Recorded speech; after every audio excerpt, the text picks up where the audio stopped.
month's KeyShot Webinar. I'm Josh Mings, Director of Marketing here at Luxion. Really glad you could join us today. You're in for a treat. You may have seen his work online or in the KeyShot forum. You might have seen him at KeyShot Render World or on Facebook or Instagram, because Tim Feher has been using KeyShot since the beginning. He's not only a KeyShot Pro, but a CGI Pro. He's been in the industry for decades, I would say, and he can just create incredible visuals of any product you can imagine. That's just one reason we have him with us today. He's also just a really, really great guy and always up for sharing what he's learned. He'll be going over product rendering in KeyShot today, start to finish, his workflow, his process. It's incredible. Can't wait for you guys to see it. Two really quick things. This webinar will be recorded and available once we publish it. So a notification will go out about that if you registered. And we'll also be taking questions. So leave them in the question box over there to the right of your screen, I believe, and we will answer those or get Tim to answer them during the Q&A. So Tim, so glad you could be with us today, man. I am going to hand it over to you, good sir. So feel free to take it away.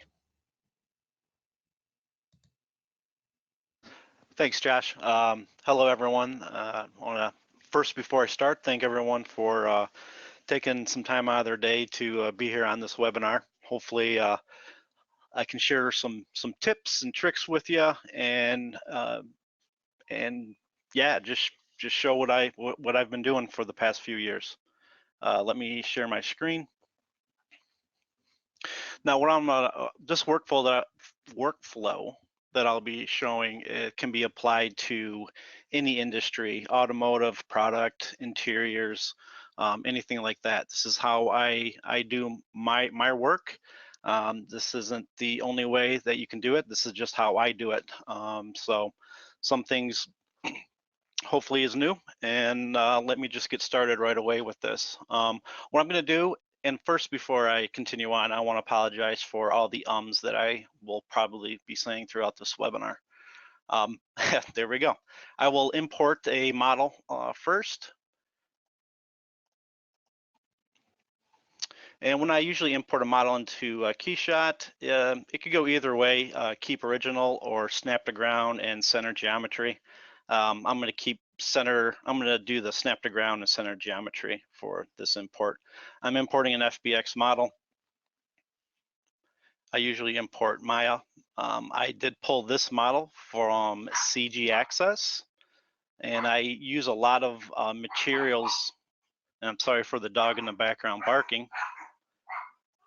I also get a lot of my textures from Polygon.com. So first thing I do when I import a model is I check to see if everything's broke out the way I would like it.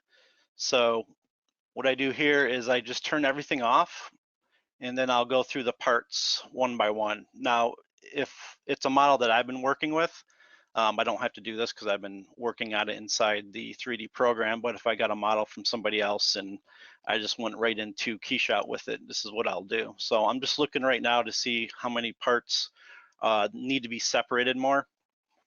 So it looks like here I would like to have this clip separated from the top of the headphones. This looks like the earpiece. Open that up, turn everything off, and so that's separated. So here's a piece that has multiple parts combined, and I would like to get that separated so I have the options throughout my process to manipulate these materials on these different surfaces. So I'm going to separate those and show you how you can do it inside KeyShot if you haven't done it inside your 3D program before you imported. So it looks like there's a few parts here. So let me take this piece first. So what I'm going to do here is I'm going to go into the geometry view, and this window will pop up. And then from here, I am going to go to Edit Geometry. Inside Edit Geometry, you have two choices of separating parts from each other. You can do Select Object Surfaces, or you can split separate objects. What's the difference? Right now, I can tell that these are two separate objects that were combined before they saved it. So that tells me there's two shells, and I should be able to separate these parts from one another by using these split separate objects. So I'm going to select that. And then while you're in here, you go back to your geometry view and you just select on a part. And that one is selected. That's the only part that is selected. And I'm going to split object. Once that's done, you can check to make sure that's what you wanted by turning the visible on and off. And now those two parts are separated. I'm going to hit apply. And then I'll go through this process with the rest of the parts. So let me take care of this real quick. This piece is good. Here's a piece that has a lot of pieces combined. So I'm going to edit geometry on this. And again, hold on.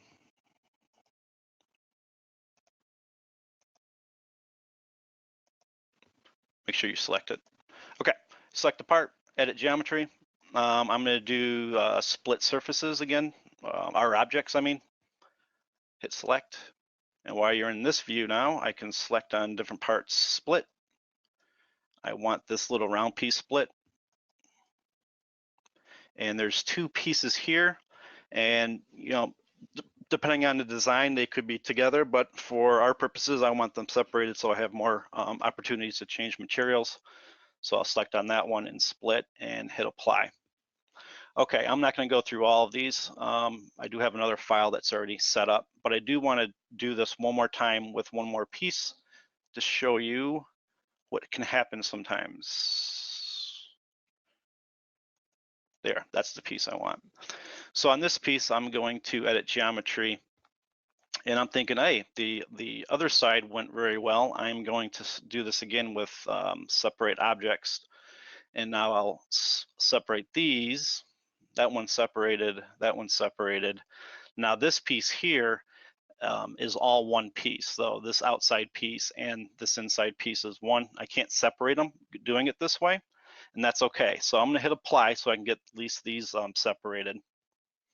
And then what I'm gonna do is go back into this part and do edit geometry again, but this time instead of doing separate objects, I'm gonna do it by split object surfaces. I'm gonna hit next. And now when I clicked on this piece, it should be by itself. And I don't know how it does this. I apologize for not knowing, but what I do know is depending on how high this angle is will determine how much polys it will grab. So if I made this down to, let's say, 14 degrees, I could separate just this one piece off of this model, and that would be by itself. But for today, I want all of it, so I'll just go back up. And again, just do the old split object, and now that piece is separated. Hit apply. Okay. So once everything is separated the way I like it, show all parts, the next thing I'll do is just throw down some materials very fast because I want to see what parts are linked together. So I'll just go to plastic, do a rough. All right. Good, those are together. So here, I know I'm gonna want this piece as one material linked with this piece, linked with that piece. And all I'm doing is holding down the shift key to select the material, and then holding down the shift key with right click on the mouse to apply it. And that links the material together.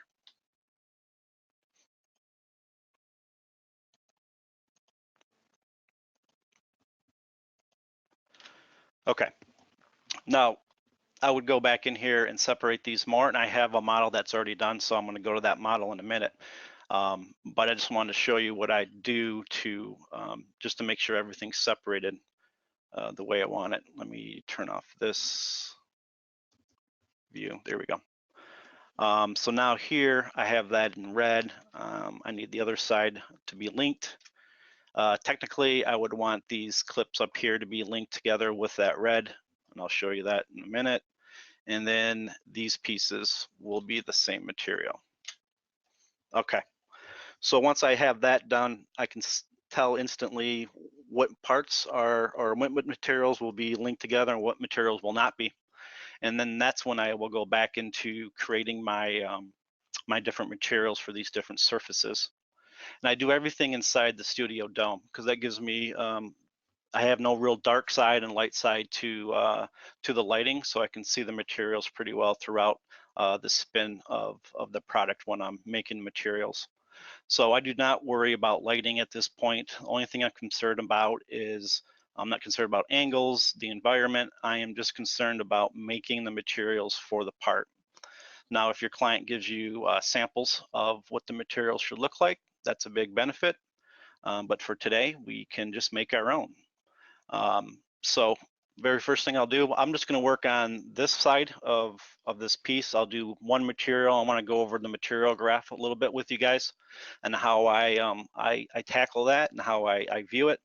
And then I'll reread a new scene that has this whole thing all colored up the way I want to present it with for you guys. So this piece out here, I am going to apply a metallic paint to it. Go to paints, and usually when I do work, I usually make all my materials from scratch every time. I do have some materials that are saved, but for the most part, I usually make my materials on the fly because every job is different than the next, and the lighting scenarios are different. So that's why I do that. So right now I have the metallic paint placed on this part. Depending if you want a high sheen surface with high reflection or if you want it more of a dull, you can use these sliders over here to manipulate that. But what I want to show you here is the material graph, because I usually do my materials in different layers. And this is how I view the material graph, because then when I first seen this, I was pretty intimidated by it. But you just have to dive in and go at it sometimes. So what I view this as like a Photoshop file. I view these as layers. So what I'm going to do right now is what I want to do is I want to put some surface scratches on this material and on just the edges of the part. So what I'll do is I will duplicate this material, and you're going to connect it to your paint material up here as a label. And what I'm going to do just for explaining is I'm going to change the color to red so we can see what's happening. So right now, I view this as a layer. This red paint is on top of the black paint that I originally created. And what I want to do is create scratches on this. So the next thing I will do is I'm going to add a bump on the bump channel. And I have scratches right here.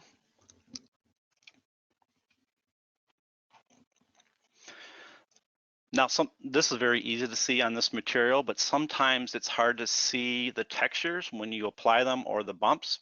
And a good way to see them very easily so you can get the scale that you want is if you click on the texture and hit C. What it does, it shows the texture on the part. So now I can see how big these scratches are. I'm just going to make them a little bit smaller. And we will go -0.25. I don't want them big gouges. That looks pretty good. And now I'm going to hit C again on this so I can see the material. Just for viewing purposes, I'm going to make that bump back to 1 again so everyone can see them. Okay, so right now you're thinking, Tim, it's all red, and yeah, you have red scratches on it now. But I only want these scratches on the edges of the part. So what I'm going to do now on this scratch material is I'm going to put an opacity map on it. So if I go to textures and I'm going to go to contour, and I'm going to connect that to the opacity channel. And now, before I even look at this any further, I'm going to click on this and hit C, because I want to see where and what this is doing to the part. So now what I'm going to do is turn everything. I definitely don't want this to have the red area to have scratches, so I'm going to make that pure black. And I don't want the scratches in this lighter area or the white area, so I'm going to make that pure black. The only areas I want the scratches would be on these edges. So I am going to keep this, and I'm going to turn this to pure white, or value of 100. Doesn't matter what color it is, as long as the value is at 100, because that would be, so the opacity map works in grayscale. Anything that's pure black will be totally wiped out. Anything that is pure white will be the true 100% of that material, and then anything in between will be different shades or different opacities of that material. So what I'm going to do now is kind of play with this a little bit, see if I can get mostly the white on the edges and fill some of this up in black. And this is just trial and error, trying different things. There's no science to it. So that's 10, and we'll go with 15, radius of 5.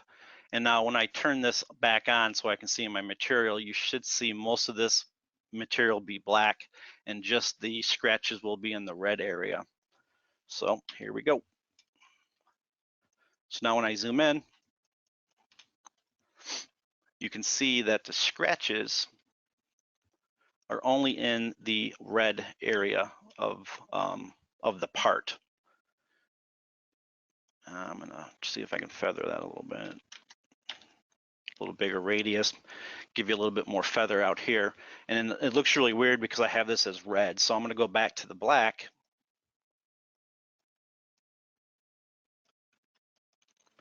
And now you can see that we have a little bit of hairline scratches into the material, but that's only on the edges where I wanted it. Now, from a distance, you don't really see it very much, but if you start doing close-up shots of this product, you might want to have that in there. This would be a new product, so you wouldn't have scratches on it, but I just want to kind of show you how I work in the material graph. Okay, so let's do this again. So now we have our main material, which is black. Now we have our scratches, and you know what? Everything has a little bit of dust on it, right? So let's add another material to this, and this will be another layer. I'll go to Materials, Diffuse, and I'm gonna apply that as a label. And now everything we just did is gone, and now we have the diffuse gray. What I'm gonna do is put an opacity map on this piece, and that opacity map will be dust. And I do a lot of, like I said, all these textures are from Polygon. I'm gonna apply that. And now when I zoom in here, let this res up for a second, you can start seeing that there's a little bit of dust and dirt on the material. And again, from a distance, you wouldn't see it very well, but when you start getting some close-up shots, it just helps with some of the realism. You can make it as strong or as weak as you want, but I usually put dust on almost everything I do. I just like the look it gives me, and that gives you that little bit of realism. I mean, these might be small little tweaks that you're doing to the material, but these small tweaks added to every material that you create helps create the realism in the product in the end. So that's how I work with the material graph, and how when it really started clicking on with me is when I thought of this as a Photoshop layer. So this is a layer on top of this layer, and then this is on top of that. And what's nice about this is if you click on the main layer and go to labels, you can move these layers around. So even though I put this is at label 2, I can move that to label 1 just by going up and down. If I click on it, let's see. So now I moved it to label 1. Now it's back down the label too. So sometimes when you put a material on, it might be covering up something else. You might just have to go in here and move the layers around so you're switching the order. Okay, next thing on this particular piece is I'm gonna put a logo onto this piece right here.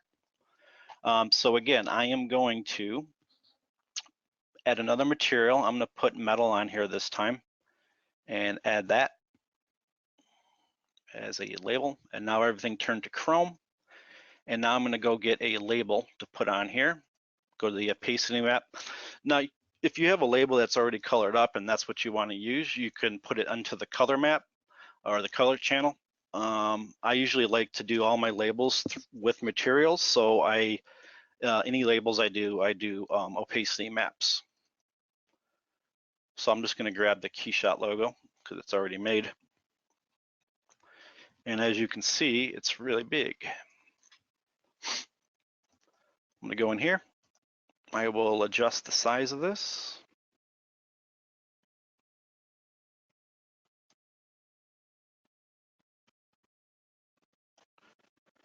All right now it's on box map. I am going to need this as a planar map because I want it just on this part and on this angle. So if I go to planar map, and then I want to turn the repeat off. I only want it one time. And then if you click move texture, just select on this surface and the texture will go to that area, and I have to get the size of this. Oh, I'm in DPI mode.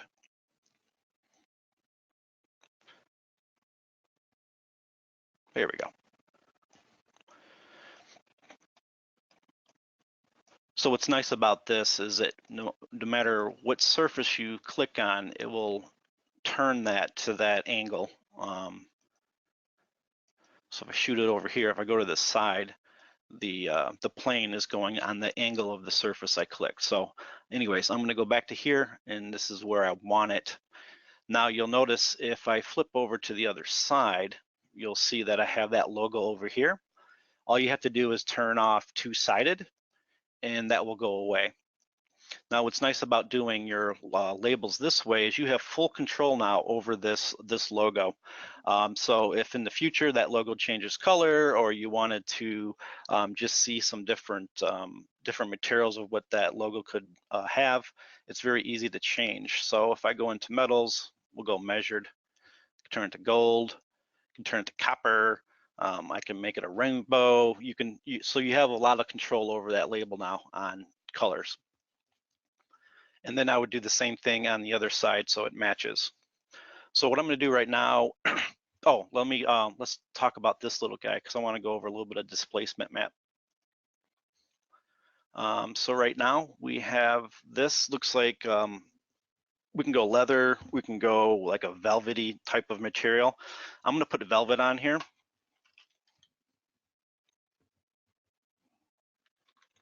We'll do a black velvet. Okay, I'm gonna double click on that part or that material, and I wanna see the material graph again. And right now, looks like we have a couple pieces here. I am going to change this bump. I want this bump to be a little bit smaller. So if I click C, that one is small. Can't even see it. This one here, so this one is looks like the main bump on this particular material. What I'm going to do is make this a little bit smaller. I'm going to turn that back on. And let's see what this one is. And I'll make this one a little bit smaller.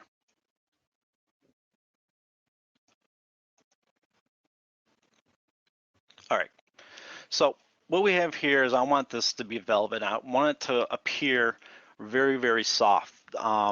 Right now it does look soft, but I think we can push it even further. And I think by doing that, we would need to use a displacement map. So what I'm going to do now is I'm going to copy this particular texture. And I'm also going to add geometry displacement. I'm going to connect it to the main node here. It goes into the geometry section, and now I'm going to connect this to it, to the displacement node. Right now you don't see anything happening because I haven't told it to do the displacement, and you can tell that by, you get little warning dots up here. If I click on that right now, this thing would blow up. So let's do that. Let's see what this looks like. This is at 3 inches. No, we don't want that big, but we'll go to here. So as you can see, it definitely looks like a little fuzz ball or something. I think that's a little too much, guys. All right, so what I'm gonna do is make this even smaller on the displacement height. So let's go down here. You can reset the displacement either right here, or you can go up here into this icon. Okay, we're getting a little bit smaller now. I want that even lower than that. And again, this is just going back and forth with it until you like the result. Okay, triangle size, this will determine how smooth this is. You can kind of see how this is really edgy. So I'm going to make the triangle size even smaller, and this should smooth this out even more for us. There we go. So now you're starting to see the ups and downs of the texture. I'll even go a little bit smaller. Okay, I'm wasting time here, sorry. So now you can see that from a distance, this is starting to have that fuzzy feel to it because of that displacement. If I turn off the displacement, while it still looks good, it's missing that little something that I'm wanting. Let's see here. Disable. And you have to redo it. And there you go. So again, this looks soft and fuzzy too, but it doesn't have those little fuzz balls that I'm wanting. So that's why I put the displacement on there. Okay, that's kind of going over the material graph at a high level. This is really your building blocks when creating materials, and it's just up to you to start playing and just adding all kinds of different textures and different opacity maps and see how everything works with one another and to create some cool looking materials. So what I'm going to do right now is open up a scene that has this headphones already all colored up.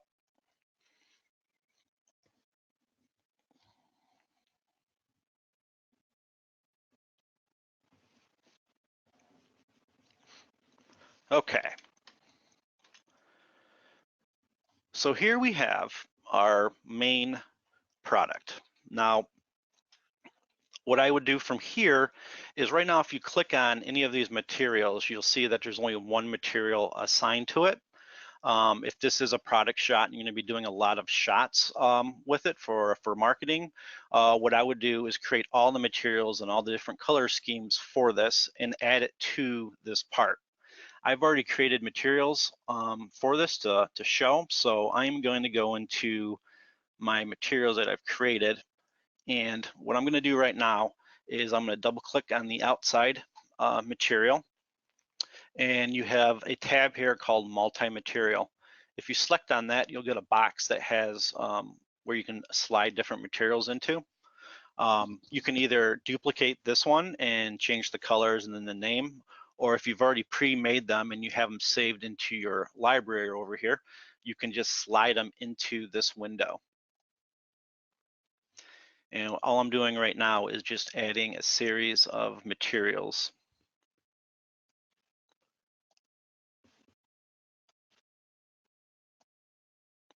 Okay, there's one set. So now anytime I want to change the colors, I don't have to go and find them. I can just double click on the material and then click on any one of these and it will instantly go to that material. I'm going to do the same thing from these ear pads. Again, you need to click multi-material. I am going to add, we have a red, leather. I've put displacement map on the leather too. It's the same process. Here is the black velvet, blue velvet.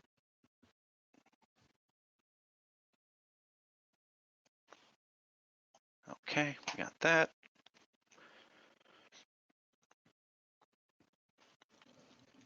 All right, and then I'm gonna have, I want these metal pieces or these metal trims or the trim pieces to be different materials too. So we have gold, we can make them nickel, we can make them rose, and let's, oh, haha, I screwed that up.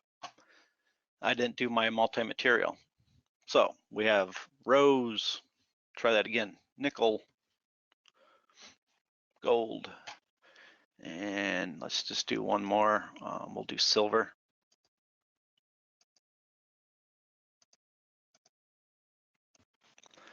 All right, okay. Now that I have all that, and again, I want to go back to my scene section. This is my default model. And this model has everything that I want on it so I can change as I create different images. So I'm going to go back to a starting point. I want this to be black. I want these pieces to be gold. And I want my earpieces or my ear pads to be, we'll go black leather.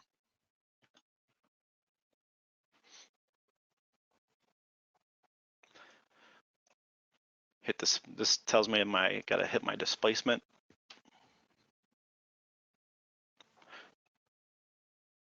Okay, now that that's done, I am all set up now to continue. Now the fun really begins, okay?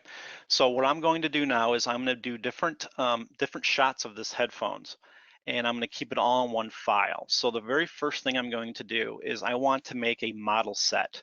I wanna duplicate what we have here into another set, so I'm not ruining this at all.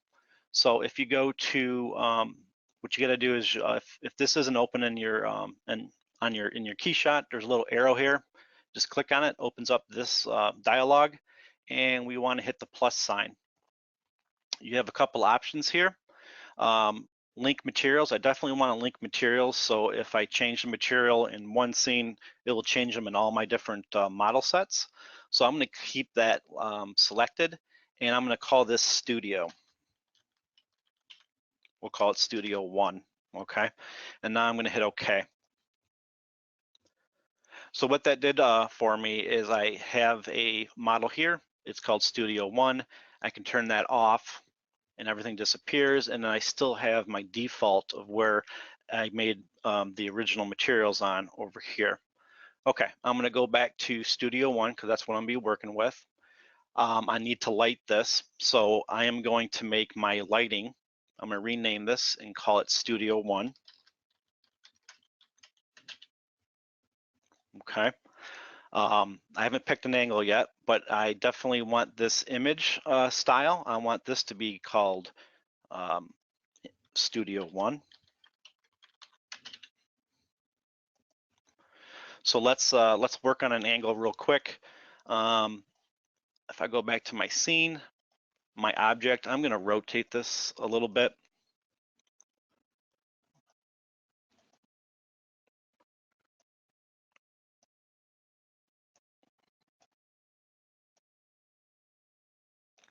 And then I'm going to hit snap to ground. Went a little bit higher than I wanted. Okay. All right, so we're going to say this will be our angle. And now I'm going to create a camera, and I'm going to call the camera Studio 1. Reason why I'm doing this, because eventually as I work further and further with this file, I'm going to have multiple environments, I'll have multiple cameras, I'll have multiple image styles, and I want these image styles and everything to be linked together with the proper names. It'll be easier for me to find. So let's go here. We are now ready for doing some lighting and working with the HDR editor. Okay, let's go to the HDR editor. Now I want to light this. Now it's depending on you how much drama or what type of lighting you're going to do. This is going to be your base studio shot. So usually when you hear studio, people think black and white, one of these type of domes, and go from there, rotate it, add some more lights to it. What I like to do, because I really do like a little bit of foreign color in my work, is I will actually go to a dome that has a bunch of color in it. Let's do the conference room. It's famous. Okay, the Lexion conference room. So right now you're like, well, Tim, that's not really a studio. I can see these reflections and there's different colors. What I like about doing a real HDR from an environment is you have a lot of different ranges of color and intensities of light in them. So what I do is I find one that I like I do want the light to be hitting over here, blah, blah, blah. But what I'll do is I'll take this and I will blur it. So now it's kind of blurring everything. You don't know if it's really inside of a building or if it's really outside. And then I'll take the saturation and I will tone that down. So you're getting into that studio black and white, but I leave just a little bit of color on it, just a little bit. It doesn't, it gives it that warm feeling. If you go totally black and white, things tend to get very cold and not inviting. So that's why I like to add a little bit of warm and cool to almost anything I do. So I'm gonna go back up to here. This dome actually works pretty well, but you know what? We need to get some more definition down here on what's the shape of this headset, what's the design of it. So what I'm gonna do is I'm going to add a light under the HDR editor. You have a couple choices. You can do solid lights, round or square. You can have a gradation light, which is the one I use mostly. And right now you don't know where it's at. So what I usually do is I keep it in this color range, and I just crank up the brightness because I want to see where it's at in my scene. And then if you have this selected, the dot here, you can actually set that light. So if I wanted to highlight right here, if I click on it, it will move that light to the area of the HDR so you can see where that light would be hitting right there. But I want it down here.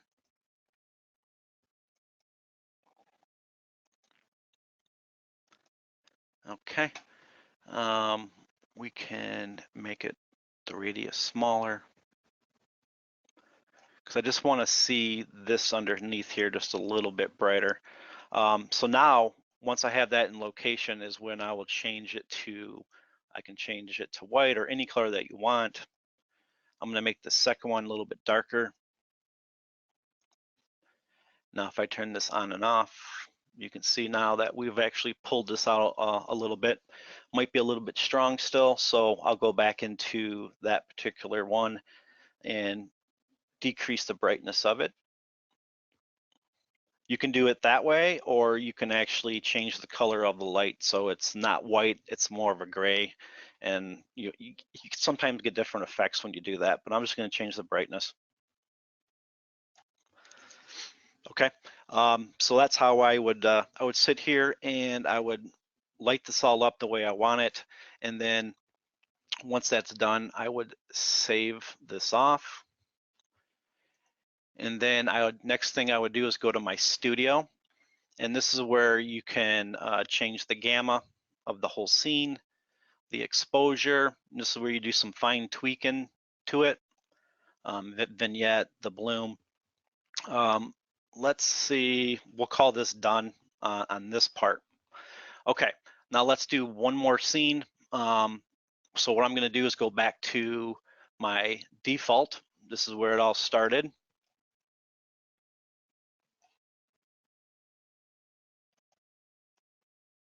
I don't know what's going on here, hold on. There we go. I must have moved my dome.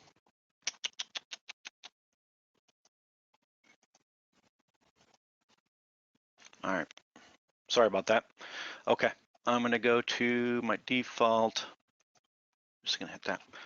Okay, what I wanna do is do another scene. So I'm going to make another model set, and I'm gonna call this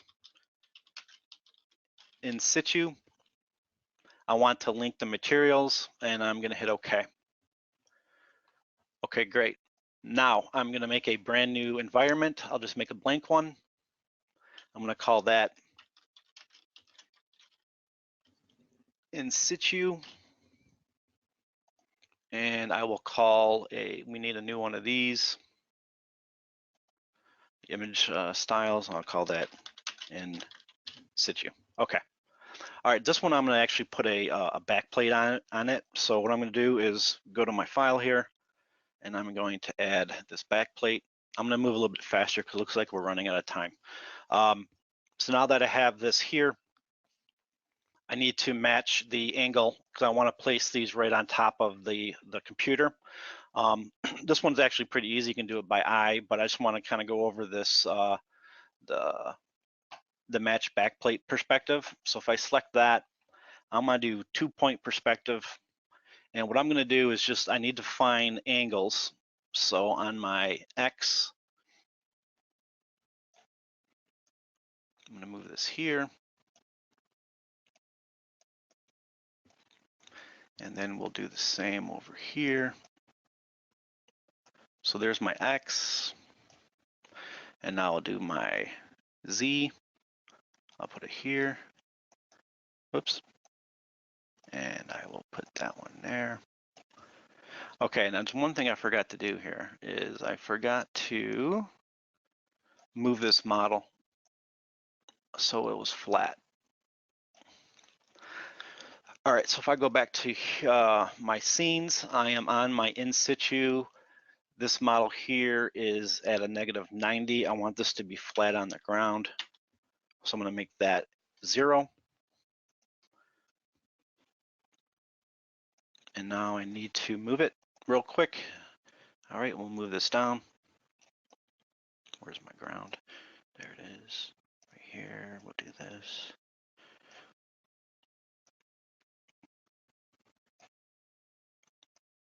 All right, close enough. Now I got to go back here again, sorry. All right, match backplate, bam, there we go. So this is roughly the angle that I'm looking for, and now I'm gonna hit OK.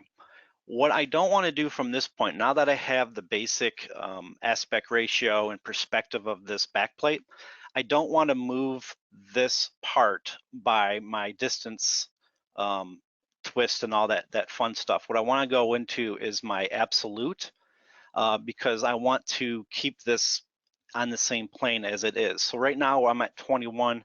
I need to make this this headphones a little bit smaller. So I'm going to say 25, and that's good further away from the camera. And now I'm going to move this over into the book area. So we're at -19. We'll go -22. We'll go -25. And now that I'm getting close to the area that I want it to be, I'll go back to spherical because now I just want to rotate the camera around. So I'm keeping it on the same plane here. And then we would move that into position a little bit further, and then I would create my lighting. So now that I have this done, I am going to make a new camera. We'll call it in situ. Go back to environment. All right, so now here I would make this one, I'm going to keep black as a black background because it's a very dark scene. And then I am just going to use a white light. I can click on the area where I want this light to be. Wow, there we go. Wonder why it's doing that.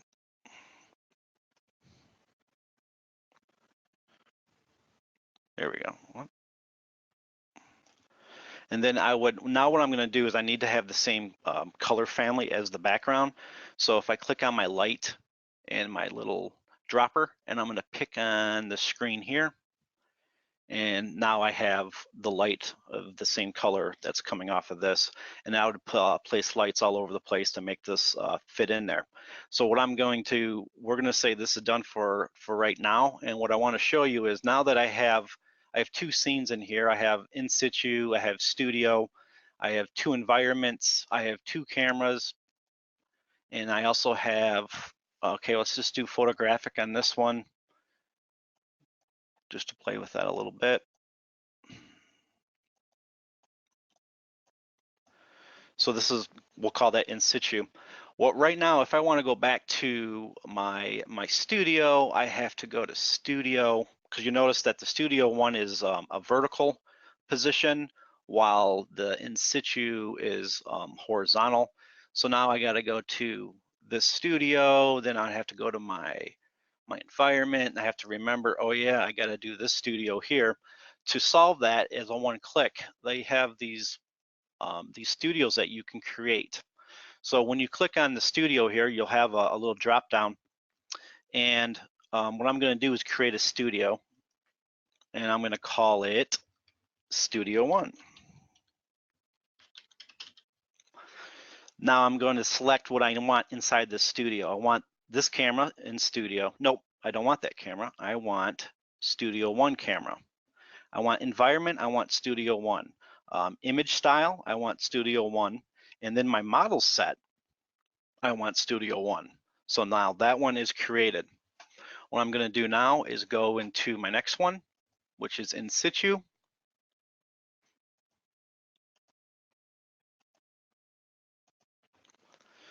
And now I'm going to go back up here. I'm going to make a new studio called in situ. And in that one, I want not Studio One camera. I need in situ environment, in situ image style, and I also need in situ model set. So now if I want to go back to this studio, I just click on this and it goes back to that studio scene I had. And if I want to go to this scene, now it goes to that one. What I'm going to do now is open up a file that has all this done so you can see what that would look like.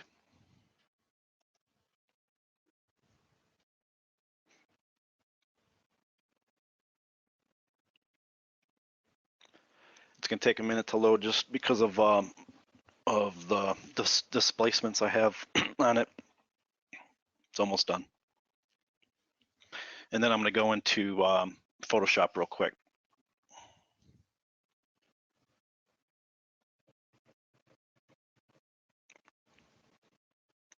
Okay, now that I have this scene up, if I go to my studios here,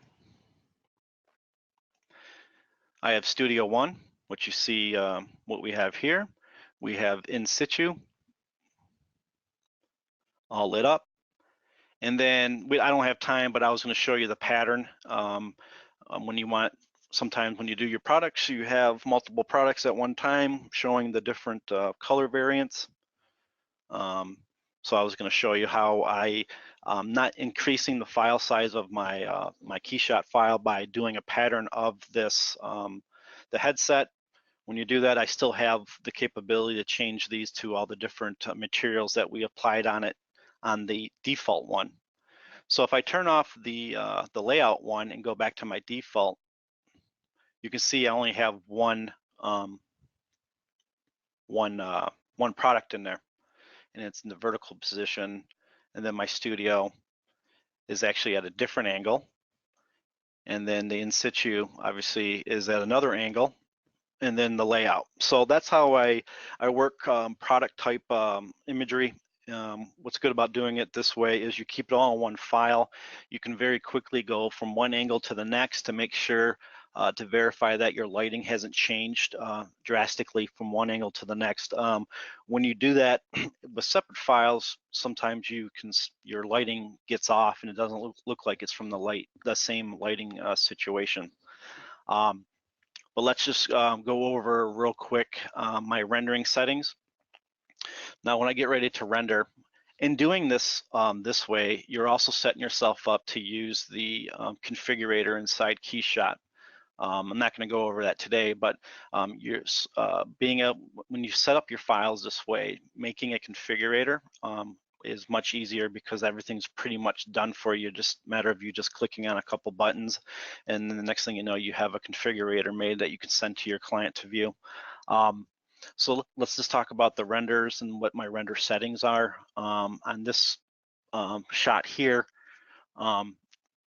There I go with the ums again. Okay, PSD 16-bit or 32-bit, depending on how you work, whatever size you want.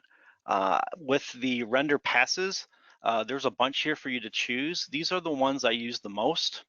It's the global illumination, reflection, ambient occlusion, clown, depth, and normals. Those are the ones that I use the most every time. Once in a while, I'll use a lighting or the shadow. If I have diamonds or I have something that has glass over it, I'll use refraction. But these are the main ones that I use. Usually click on add to PSD so it's all in one nice little package for you when you get it. And let's go to the options here. This particular one, I usually go with either max time or max samples. I've been doing more max samples and max times lately. But this shot here shouldn't be no more than 150 samples. That will give you a nice clean image, and it renders relatively fast, and you can get going and move on with your deadlines.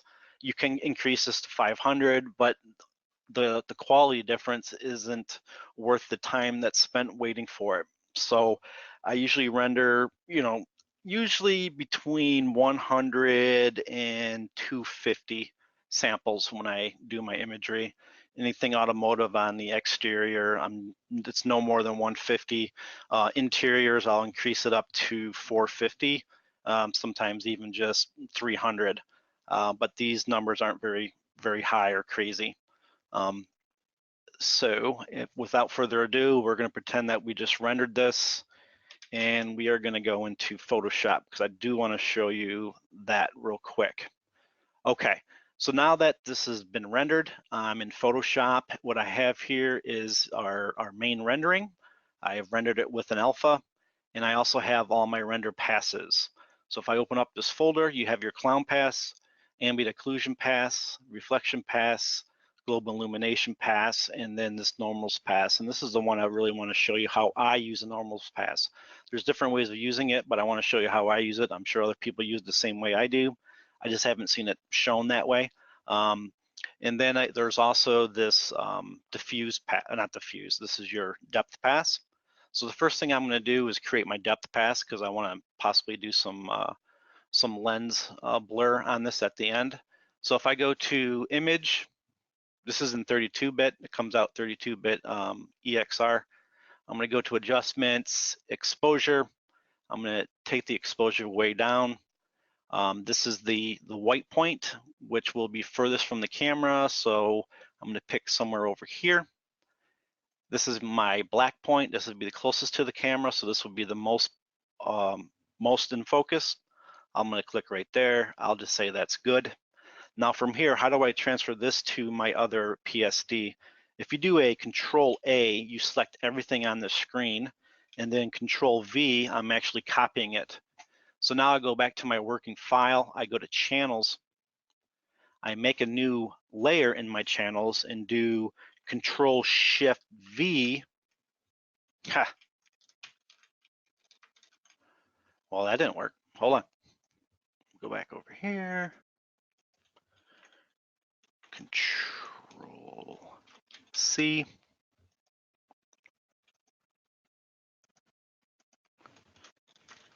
There we go. I must have messed up somewhere, but yes, it's Control Shift V, and it copies it on that new layer that you've created. Go back to RGB mode, and now I have my my depth pass. So what I do here now, what I usually do is I take my main image here and I duplicate it twice. The first one on the bottom will be my background. If I go to layers, layer mask from trans, and I'm going to delete that, or disable, I'm going to delete it. And I will usually call that my background. This next one is my ground shadow. And this will be my main product. So what I have going on right now is this, and what I want to do on my main is I want to get rid of the ground shadow because I want to be able to control the ground shadow separate from my main product and from the background. So if I go to my clown pass, I am going to select the background, and then do a inverse. And then what I usually do is go to feather, and I feather it at a 0.3, and that just feathers the edges just a little bit. Helps with the anti-aliasing or the jaggy lines with your different mask. And then you apply that mask onto that first layer that I've created. So now I have the product all by itself without a ground shadow or the background. I have, this will be my background I'm messing with, and this one here will be the shadow. So if I turn all three of them on, first thing I need to do, so here, let's go back over here. We have ambient occlusion. Ambient occlusion. What I'm going to do is apply that. And what this pass does, it actually gives you a little bit more darks in some areas. So if I hit multiply, you'll notice it multiply takes anything white out and keeps all your black tones. It gets really dark. But if you notice in these areas, well, look right here. If I turn it on, you start getting some definition of between the shadow between the two parts, and that's what I want to add to this. So what I do usually here is I put a brightness and contrast layer, and I connect that to the ambient occlusion by hitting Alt and selecting between the two, and that connects that to just this layer. And then I will increase the brightness. And you'll notice now that it takes most of that muddiness out of the bottom, but I'm leaving it darkens these little pockets a little bit more, creates a little bit more depth in the image, and you can play with that a little bit more too. I'll go with the GI. This is a nice pass to have, and again, this one here is not a multiply because I want to show what the lighter tones or lighter pixels are. So I'll use a screen or a color dodge. All depends on the mood I'm in. But you'll see with it off, you don't really see the gold reflecting in anything. But if I turn this on, you start seeing that global illumination happening. Gives a little bit more life. The reflections, again, that is just to enhance some of these highlights. That too can be changed to a screen or a color dodge. Again, it all depends on the situation. I do a screen. Now this, as you can see, it blows out your logo down here, but that's okay because what we're gonna do is tone this down a little bit,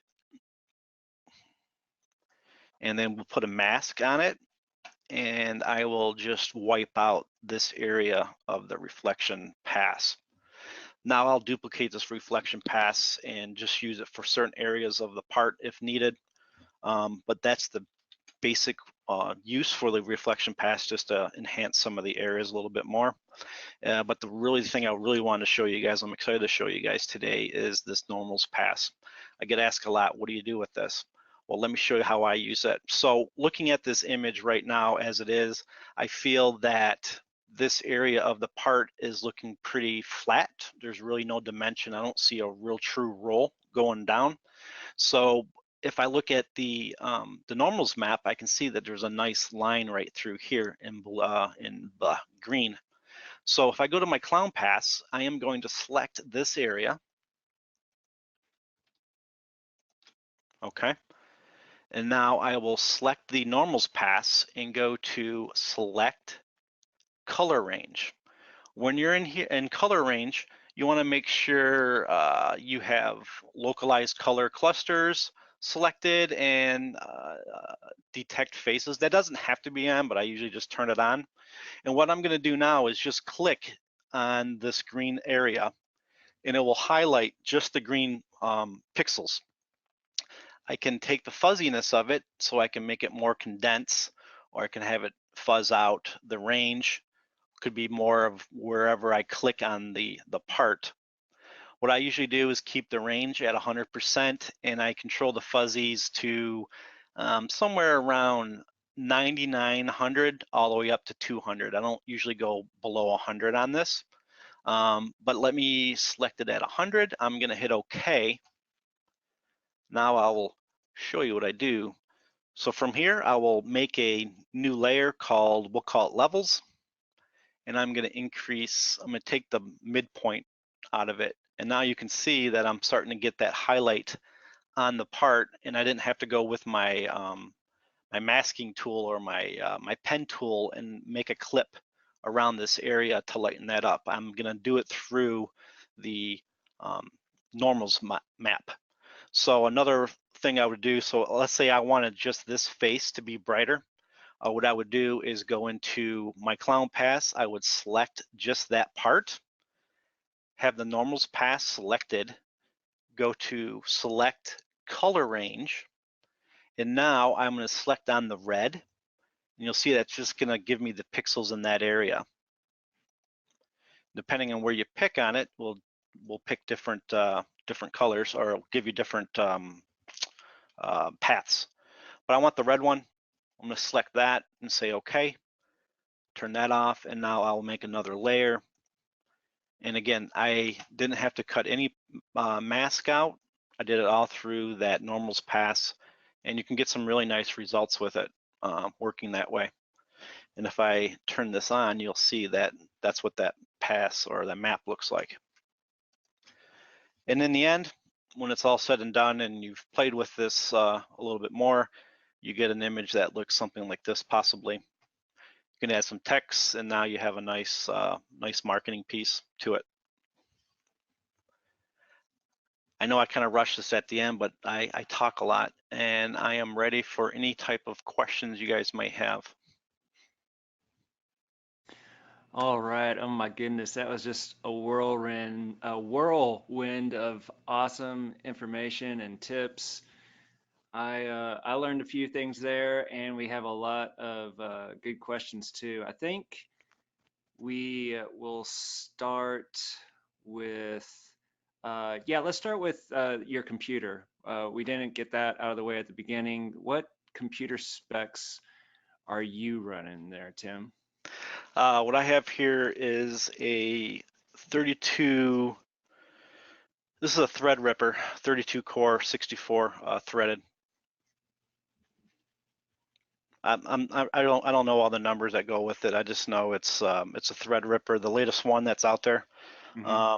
64 core. If I could have got a dual one, I would have had a dual one. Right on.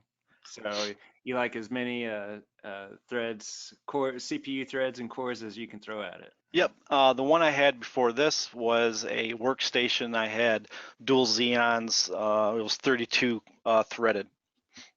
Hmm. Nice, nice. And I noticed, yeah, you were running 100% there, it looks like. So it was running smooth. So very nice, very nice. Let's see. We had quite a few questions on shadows, and this goes from KeyShot to Photoshop and dealing with shadows. Let's get a, how do you build drop shadows for products? Do you build drop shadows for product on Backplate by hand in Photoshop? Or do you do the shadowing in KeyShot? I do the shadowing in KeyShot, and so again, so depending on the lighting, I mean, everything's has its own thing. Um, but sometimes you light a product and you love the lighting, but you hate the ground shadow. So I'll render just for the product, and then I will light just for the ground shadow. And what I'll usually do for doing that, here, let me get in here since this is still on. Look at that, I had 2 sessions going, Josh, and this thing was Oh, still running. Oh boy, okay, doing it.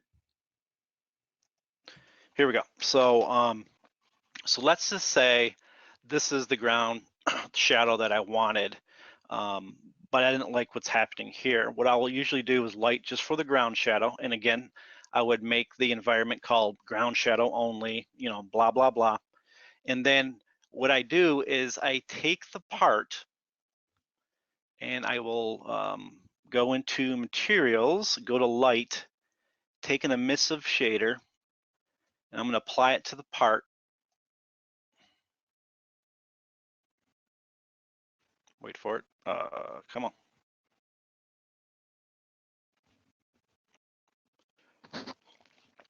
Okay, I am going to under the emissive, you can say visible and reflections. I definitely want that off.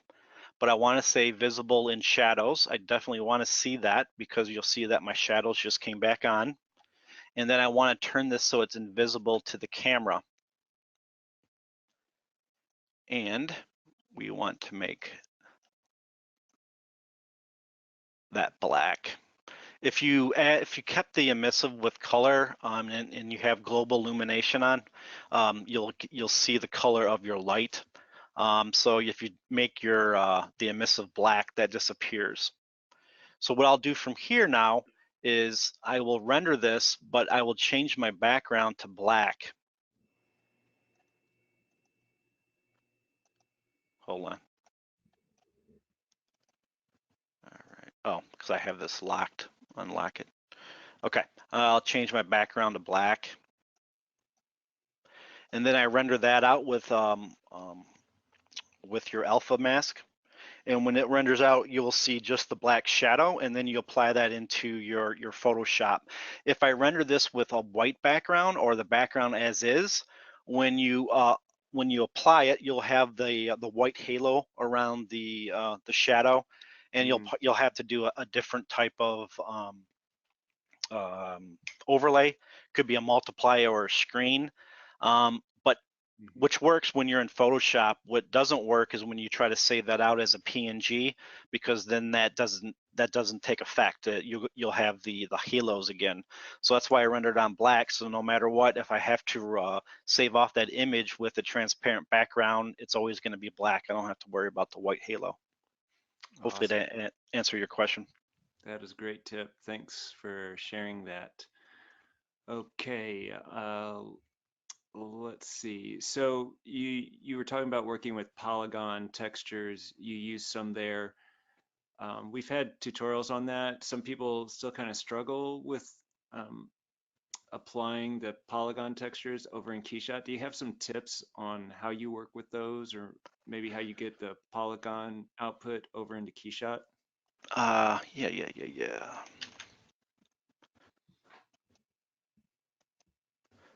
So yes, they can be a little confusing at first, and I still get confused even today using them. Here, let me get this going. Okay, so I'm going to double click on this. What I usually use when I do those materials, for the most part, is I will use the advanced material. I'm going to wipe that out. Okay, and then if I'm going to grab one of my materials. Do we have time? We have time, Josh? Yeah, go for it.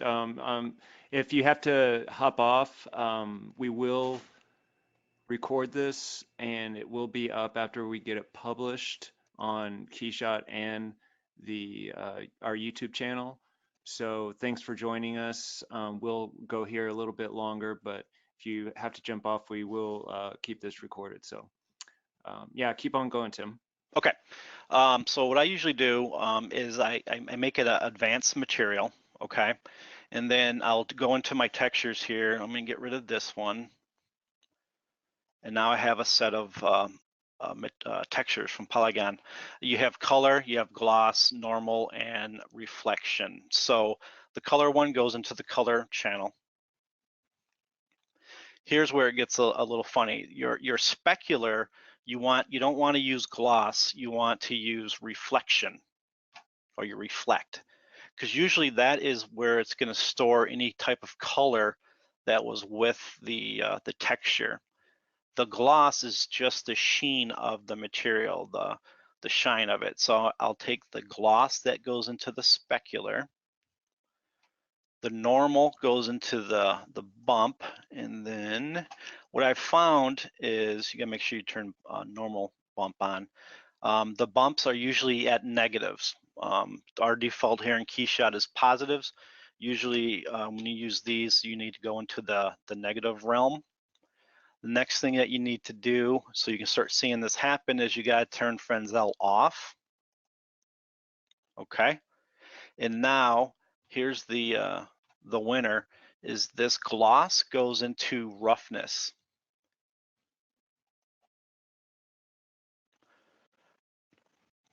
Okay, now what I'm going to do is go into my material graph.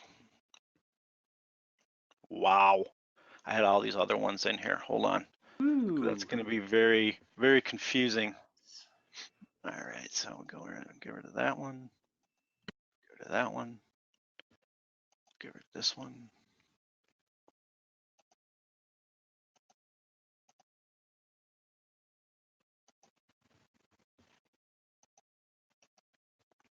Oh, geez. You know, let's try again. All right, that's okay.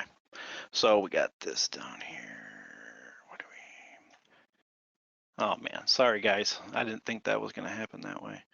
Let's just do this. What's another question you have why I get this all squared away here? Yeah, sure. Let me find one here. There's one interesting question that someone asked about, which is kind of outside of KeyShot proper, but how do you manage boundaries with clients that are constantly kind of trying to tweak? Obviously, because it's such a powerful tool and you can do so much with it, how do you sort of, lock it down from a kind of project management standpoint so you don't kind of endlessly find yourself making, thousands of variations and burning up time? That's a great Yeah, question. so yeah, that's a really good question because that's common. What usually before you even start the job, you have to lay down the ground rules of there's 3 rounds of review, and you have to be really tough on that. And if they want to have more, that's fine. I mean, they're the client; they can have more, but it's going to cost them such and such. Or what I like to do is have real-time sessions with them, and so they can see the materials as I'm working inside KeyShot and the angles, and so they're part of the process. And usually that's what it really just takes. They just want to feel like they're part of it, and they made the decision there, and it's their decision. So either working with the client through how we're doing it today. KeyShot, like you said, is so powerful that you can do this over the web in a real-time session and tweak angles and whatnot right there with the client, and that usually helps with a lot of that back and forth. Okay, great. Thank you. Awesome.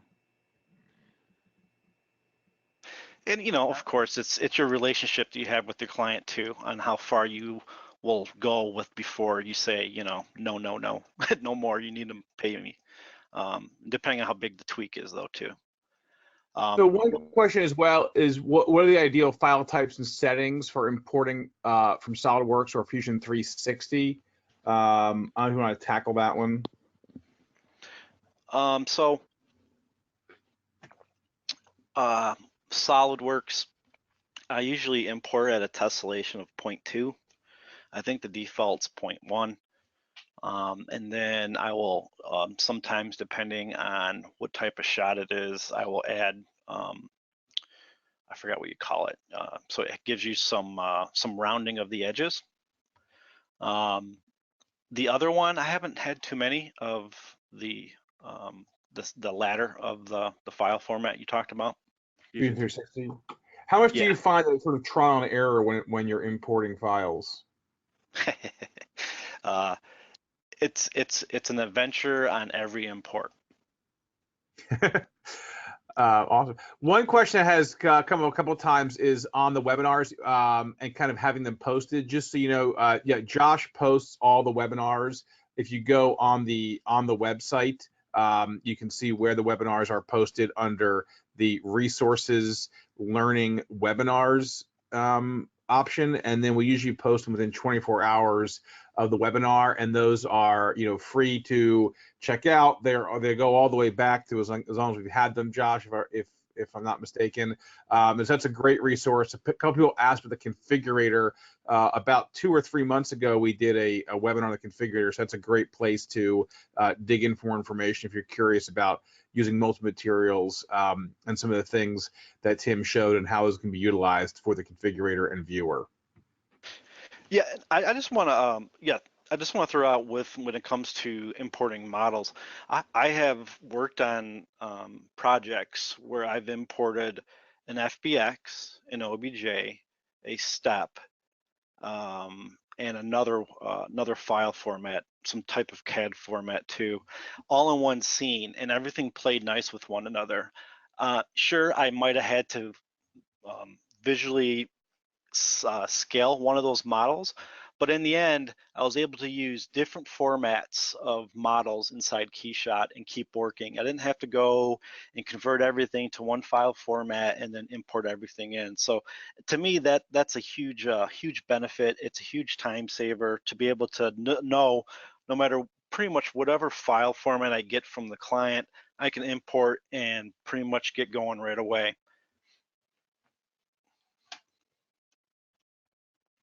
That's cool. Back to the textures. What's key here is the advance, right? So the gloss goes on to the roughness, no matter what material you're using. If you're using advance, if you're using metallic, it's always going to the roughness. But what you need to do, especially if you're going to do metal, is you need to put a color adjust on that, and you change the value to 0.1. And that's going to give you how much reflection or shine you'll have on the part. So as I increase this, you can see that this metal has gone duller. And if I take this value and go the other way with it, you get more shine. So you're going to be playing with a lot of these different sliders with the materials. And then again, just so you guys know, I mean, the textures that I use and that you get from these different websites, the textures itself are great, but it's still up to you as the artist to play with it and, you know, manipulate it the way that you need it. That's what's great about KeyShot, at least for me, is I still feel like an artist. I feel like I'm back in the day painting with brushes or my airbrushes. That's how I feel when I'm working inside this program and creating the my artwork or animations. Cool. Should we do one more question, Josh, and then wrap up? Yeah, we can do one more. Do you have a good one there? I'm going through some. So here. one question is, when bringing in a model from ZBrush, this user says they often find that do smooth normals to a majority of the parts, so they're not faceted or looking faceted. Is there a way to apply the smooth normals to all pieces upon import? Is there an import setting where you can smooth normals across the entire model? I have not found that. I do that a lot with Rhino files or STL files. Sometimes they come in that way too, and you got to do that normals flip, and that usually does the tricks. But yeah, it's one piece at a time. I don't know if that there's a way of doing all of them at once. Okay. Yeah. I will check in on that as well and see if our developers have any thoughts on that. Did you have anything else, Josh, that you wanted to raise before we adjourn? Yeah. Thanks again, everyone. And just to let you know, we are having a giveaway right now. If you go to the homepage, keyshot.com, we're giving away a KeyVR license. I don't know if you've seen that yet, but KeyVR is our one-click VR solution. So you're in KeyShot, you want to go into VR, you have your headset, click, and you're in VR inside your scene. So check that out. We're giving it away along with an HTC Vive. You want to get in on that. There's still plenty of time to enter. And yeah, we'll have this up, if not tomorrow, early next week. Rex is out, as you might have noticed, so he helps with getting that production done. And yeah, really glad you all could join us. If you have more questions, just hop over to the forum, ask them there, and be sure to thank Tim wherever you see him online. Follow him, and yeah, keep learning. KeyShot, can't wait to see what you guys create. So thanks again, Josh? and we'll see you next time. Josh? Yep. Yeah, I just want to just take a second to thank everyone again for joining us. If you have any questions, comments, or you just want to chit chat about stuff, you can email me at feherfactor@gmail.com. That's FEHERFACTOR@gmail.com. Thanks again, everyone. Awesome. Thank you, Tim. Yep. Take care, everyone.